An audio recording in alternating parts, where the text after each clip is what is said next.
Taxation in Bangladesh BBA, BBS second year এবং third ইয়ারের চাকরি হতে আয় থেকে 7 নম্বর ক্লাসে সকল শিক্ষার্থীদের স্বাগতম। আজকের ক্লাসে তোমাদের এই ম্যাথের সমাধানটা বোঝাতে চাই। তবে এই ম্যাথের সমাধান বোঝানোর আগে বেসিক বিষয়টা সংক্ষেপে আবার আলোচনা করে নিতে চাই, যদিও 1 নম্বর ক্লাসে আলোচনা করেছি। চাকরি হতে আয় দুই ধরনের, আমরা জানি সরকারি চাকরি, বেসরকারি চাকরি। একজন ব্যক্তি যে সকল খাত থেকে ইনকাম করেন ওই ইনকামের উপরে সরকারকে ট্যাক্স অথবা কর দিতে হয়। একজন ব্যক্তি যে সকল খাত থেকে ইনকাম করতে পারেন, হতে পারে চাকরি থেকে আয়, ভাড়া থেকে আয় মানে বাসা ভাড়া দিয়ে আয়, কৃষি হতে আয়, ব্যবসা হতে আয়, মূলধনী লাভ হতে আয়, অন্যান্য লাভ হতে আয়, আর্থিক পরিসম্পদ হতে আয়। এখন পর্যন্ত আমার পেইড কোর্সে প্রত্যেকটা খাতের অঙ্কের সমাধান বোঝানো হয়েছে। তবে সবচেয়ে গুরুত্বপূর্ণ খাত হচ্ছে চাকরি হতে আয়। ম্যাথ সমাধান করার যে নিয়ম, কেন পুনরায় আলোচনা করছি এটার কারণ আছে। চাকরি হতে আয় দ্বারা 32 থেকে 34 সকল প্রকার আয়গুলো এখানে আনতে হয়, যেমন মূল বেতন, মহার্ঘ ভাতা, চিকিৎসা ভাতা। এখন যাতায়াত ভাতা নিয়ে অনেকে প্রশ্ন করেন, বিভিন্ন বই আছে, তো কিছু বইয়ের মধ্যে দেখা গেছে যাতায়াত ভাতা সম্পূর্ণ ব্যয়িত ধরে অকরধার্য এখানেই করা হয়, আবার কিছু বইয়ের মধ্যে করা হয় না, তাই তো। তো আমি যেটা বলবো যে অকরধার্য করবেন, তবে শেষে টিকা লিখবেন যে সম্পূর্ণ ব্যয় হয়েছে ধরে এটা অকরধার্য করা হলো। ওকে, ভ্রমণ ভাতা এটা অকরধার্য করে দিবেন, আবার কিছু বইয়ের মধ্যে দেখা গেছে অকরধার্য করা হয় নাই, এটা টিকা লিখবেন যে ভ্রমণ ভাতা এটা অকরধার্য।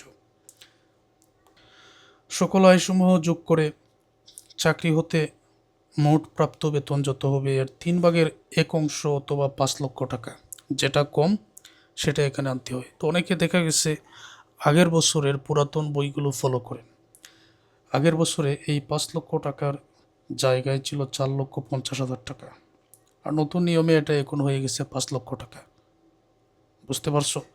তাহলে 5 লক্ষ টাকা অথবা এই মূল বেতনের 1/3 যেটা কম সেটাই এখানে নিয়ে আসবে, বিয়োগ করে দিলে চাকরি হতে মোটায় এখানে তুমি পেয়ে যাবে। একজন ব্যক্তি চাকরি থেকে যে পরিমাণ ইনকাম করেন, উনি পরিবারের জন্য খরচ করেন, কিছু টাকা জমা রাখেন। তবে সরকার একটা অনুমোদন দিয়েছে, যেই পরিমাণ টাকা সঞ্চয় জমা রাখেন বা অনুমোদিত বিভিন্ন তহবিলে খরচ করেন বা জমা রাখেন, সেই ক্ষেত্রে সরকার ওই আয়ের উপরে মোট নেট কর দায়ের উপরে আরও কিছু ছাড় দিবে। এটাকে বলা হয় কর রেয়াত অথবা বিনিয়োগ ভাতার পরিমাণ নির্ণয়। জীবন বিমার প্রিমিয়াম যত টাকা, এটা সর্বোচ্চ বিমা মূল্যের 10%, ছোট যেটা সেটাই আনতে হয়। ডিপোজিট পেনশন স্কিমে দান সর্বোচ্চ সীমা 1,20,000 টাকা, ছোট যেটা সেটাই আনতে হয়। পরবর্তীতে এখানে জাকাত তহবিলে দান। এখন গুরুত্বপূর্ণ একটা কথা আবার বলি, প্রভিডেন্ট ফান্ডে নিয়োগকর্তা ও কর্মীর দান। অঙ্কের মধ্যে শুধুমাত্র কর্মীর দান যদি উল্লেখ থাকে তো ধরে নিতে হবে নিয়োগকর্তাও দান করেন। তো নিয়োগকর্তার দান যেটা, এটা কিন্তু মোট আয়ের মধ্যে আসে, আবার নিয়োগকর্তা ও কর্মীর দান এখানে আসে, মানে বিনিয়োগ ভাতা নির্ণয় করার ক্ষেত্রে এখানে আসবে। শেয়ার ক্রয়, সঞ্চয়পত্র ক্রয় এগুলো আসবে। আমরা এখানে মোট বিনিয়োগ পেয়ে যাব। তারপর মোট আয়ের 3% এখানে, মোট বিনিয়োগ যত টাকা এটার 15% এখানে, সর্বোচ্চ সীমা এখানে 10 লক্ষ টাকা। এই তিনটার মধ্য থেকে যেটা কম সেটাই কিন্তু উত্তর। যেই পরিমাণ নেট করের পরিমাণ হবে, ওই করের টাকা থেকে এই বিনিয়োগ ভাতার পরিমাণটা বাদ দেওয়া হয়। এটার অনুমোদন সরকার দিয়েছে। তো বাকিটা অঙ্কের মধ্যে আলোচনা করব। এখন যে পরিমাণ আয় আছে, প্রথম 3,50,000 টাকার উপর 0% এখানে আনতে হয়, পরবর্তী 1 লক্ষ টাকার উপর 5%, পরবর্তী 4 লক্ষ টাকার উপর 10%। তবে আগের বছরের নিয়মে এখানে ছিল 3 লক্ষ টাকা। অনেকে ইনবক্সে প্রশ্ন করেন এখানে 3 লক্ষ, তো এটা কিন্তু পরিবর্তন হয়েছে।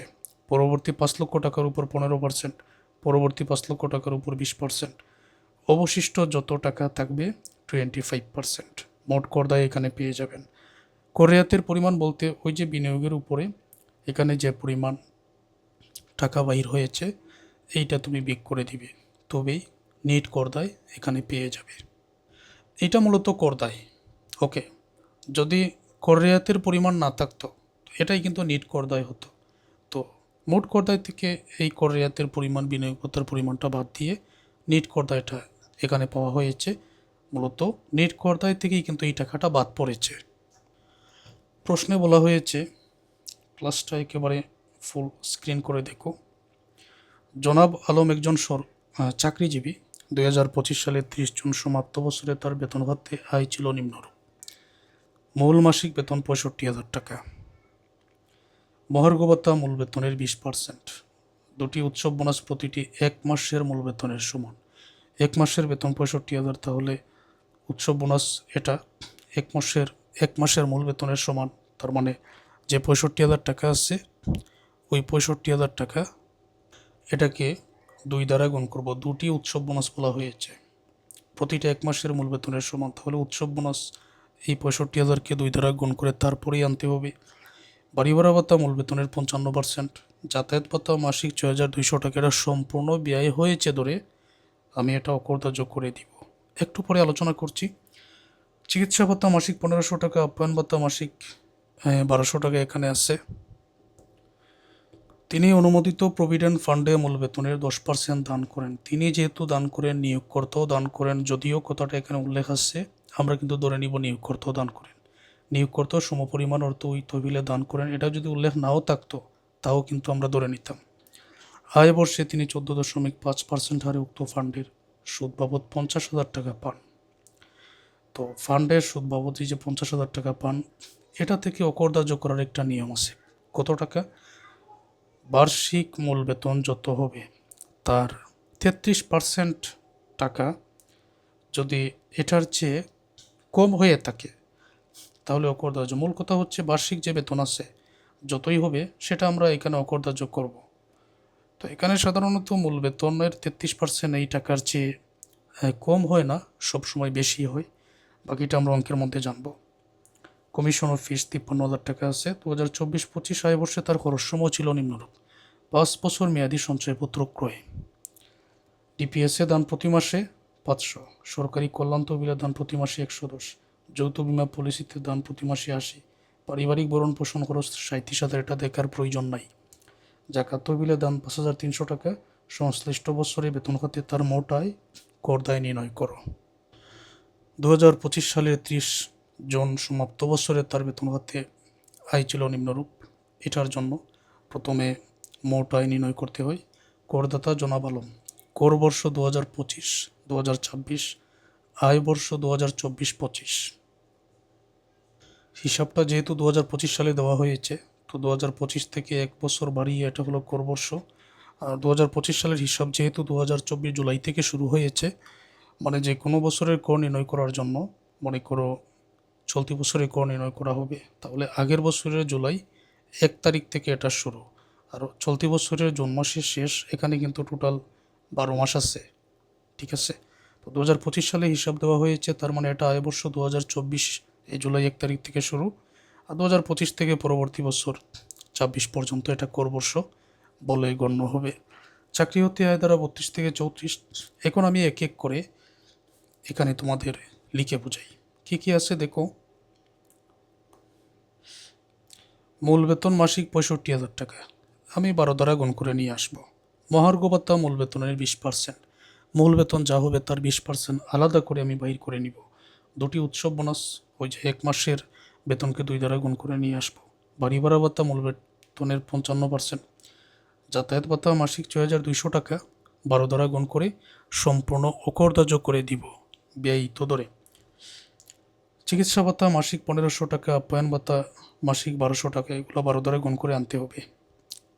তারপর নিয়োগকর্তা যেটা দান করেছেন এটা কিন্তু আয়ের মধ্যে পড়ে, আর তিনি যেটা দান করেছেন আর নিয়োগকর্তা যেটা দান করেছেন দুইটা কিন্তু বিনিয়োগ ভাতার মধ্যে আসে। তিনি যে প্রভিডেন্ট ফান্ডের সুদ বাবদ 50,000 টাকা পান, এটা থেকে আবার মূল বেতনের 33% বাদ দিতে হবে। কমিশন ও ফিস 53,000 টাকা, এটাও আমরা নিয়ে আসবো। লক্ষ্য করো, বেতন হচ্ছে মাসে 65,000 টাকা, তাহলে 12 মাসে কত হবে? 7,80,000 টাকা। এটা আমরা এখানে নিয়ে আসছি। মহার্ঘ ভাতা মূল বেতনের 20%, 7,80,000-এর 20% টাকার পরিমাণ 1,56,000। উৎসব বোনাস 1 মাসের 65,000, তাহলে দুইটা যেহেতু 2 দ্বারা গুণ করে এখানে হবে 1,30,000 টাকা। বাড়ি ভাড়া ভাতা মূল বেতনের 55%, মূল বেতন আছে 7,80,000, এটার 55% টাকার পরিমাণ 4,29,000 টাকা। যাতায়াত ভাতা মাসে ছিল কত টাকা? যাই থাকুক, ওটাকে 12 দ্বারা গুণ করলে 74,400 টাকা হবে, সম্পূর্ণ অকরদার্য, সম্পূর্ণ ব্যয়িত ধরে। তো এটা কিন্তু শেষে টিকা দিবেন যে সম্পূর্ণ ব্যয়িত ধরে যাতায়াত ভাতা সাথে সাথে অকরদার্য করা হয়েছে, এটা টিকা দিবেন, এটার কোনো টাকা এখানে আসবে না। চিকিৎসা ভাতা মাসে ছিল 1500, তাহলে 12 মাসে হবে এখানে 18,000। আপ্যায়ন ভাতা মাসে 1200,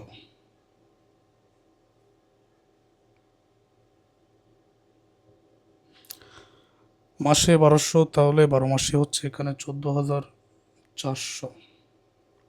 কমিশন ও ফিস এটা চাইলে আগেও আনতে পারো, সমস্যা নাই, 53,000। নিয়োগকর্তার প্রদত্ত চাঁদা মূল বেতনের 10% শুধু আসবে। নিয়োগকর্তা যেটা দান করেন এটা কিন্তু আয়ের মধ্যে পড়ে, আর নিয়োগকর্তা কর্মী এটা বিনিয়োগ ভাতার মধ্যে আসে, মনে রাখবেন।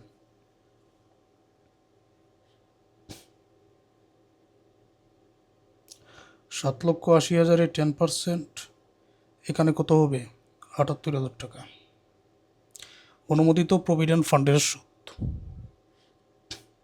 অঙ্কের মধ্যে 50,000 ছিল, তবে মূল বেতনের 33%, এই 7,80,000-এর 33% যদি এখানে বাহির করো, এখানে হচ্ছে 5,47,272। এখন 50,000 থেকে এত টাকা তো আর বাদ দেওয়া যাবে না, তার মানে এখানে কোনো টাকাই আসবে না। একটা উদাহরণ দিই, ধরে নিলাম অনুমোদিত প্রভিডেন্ট ফান্ডের সুদ আছে এখানে 7 লক্ষ টাকা, ঠিক তখনই তুমি 5,47,272 বিয়োগ করে পরবর্তী টাকা এখানে আনতে পারবে। তো এরকম তো কখনো হবে না। এখন মোট প্রাপ্ত বেতন এখানে যা আছে টোটালি যোগ করে নিব, যোগ করলে মোট প্রাপ্ত বেতন এখানে পাওয়া যাবে 16,58,400। সময় যাতে কম লাগে এই জন্য এন্ট্রিগুলো আগে আমি লিখে রাখছিলাম। আর কোনো শিক্ষার্থীর কাছে যদি মনে হয় যে আমি ধীরে কথা বলছি, তাহলে প্লেব্যাক স্পিড ক্লাসের বাড়িয়ে নাও, কথাগুলো দ্রুত হবে। আবার অ্যাকাউন্টিং, ট্যাক্সেশন এগুলো ধীরে কথা না বললে হয় না। তারপরেই মূল বেতন 16,58,400 এর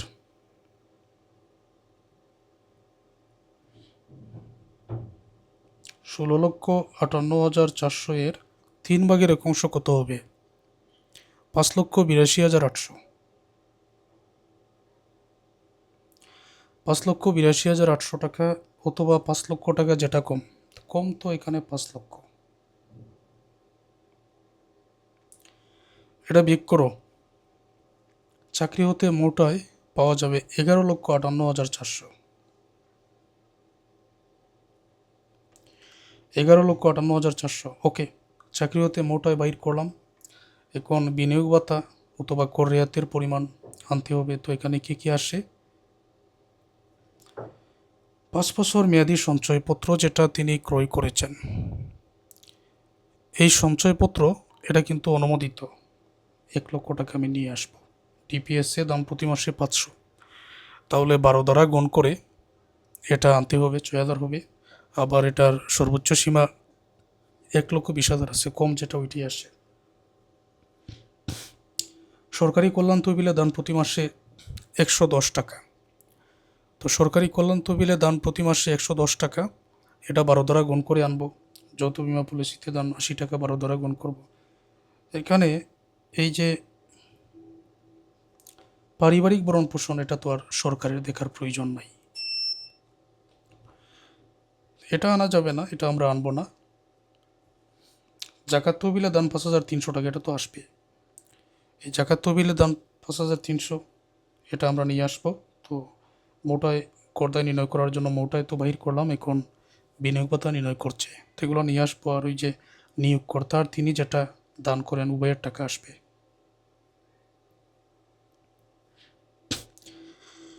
নিয়োগকর্তা ও কর্মীর দান, মূল বেতনের 10% 78,000 একজনের হয়, তো 2 দ্বারা গুণ করে এখানে 1,56,000 টাকা হয়। সঞ্চয়পত্র ক্রয় 1 লক্ষ টাকা। ডিপোজিট স্কিমে দান মাসে কত ছিল? 500, 12 দ্বারা গুণ করে এটা নিয়ে আসো, কত হবে? 6,000 হবে না? সর্বোচ্চ সীমা এটার আবার 1,20,000, তো কম যেটা সেটাই আসে। কল্যাণ তহবিলে দান মাসে 110, 12 দ্বারা গুণ করে 1,320। যৌথ বিমা তহবিলে দান মাসে 80, 12 দ্বারা গুণ করো 960। জাকাত তহবিলে দান 5,300, যোগ করো। মোট বিনিয়োগ এখানে 2,69,580,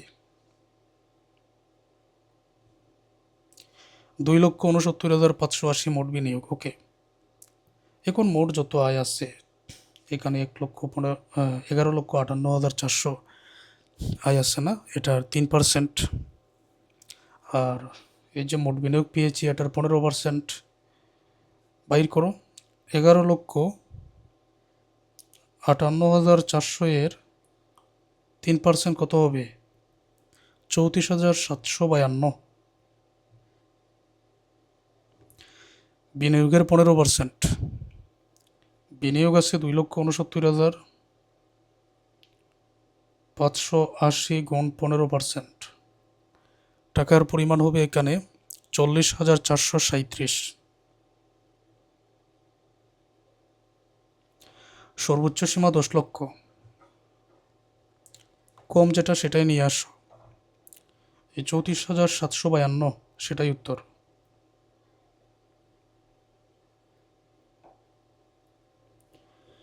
ক, খ বা গ এর মধ্যে এই তিনটার মধ্যে যেটা কম সেটাই উত্তর। টোটাল আয়ের পরিমাণ 11,58,400। এই টাকাটাকে নির্দিষ্ট নিয়ম মেনে, নির্দিষ্ট নিয়ম বলতে এই যে নিয়মটা, এই হার অনুযায়ী বন্টন করে দাও।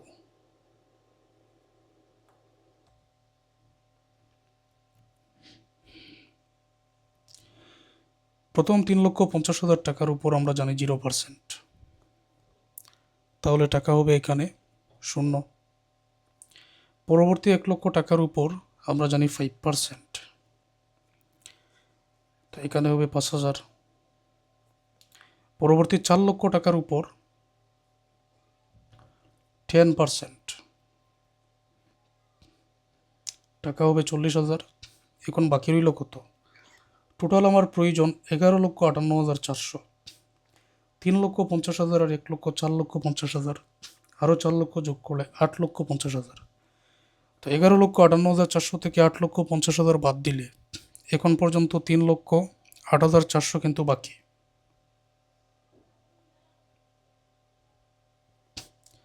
এইটার উপর 15%, আর কোনো টাকা নাই, না হলে পরবর্তী যত হার আছে ওই নিয়মে আমরা এখানে বসিয়ে দিতাম। 46,260,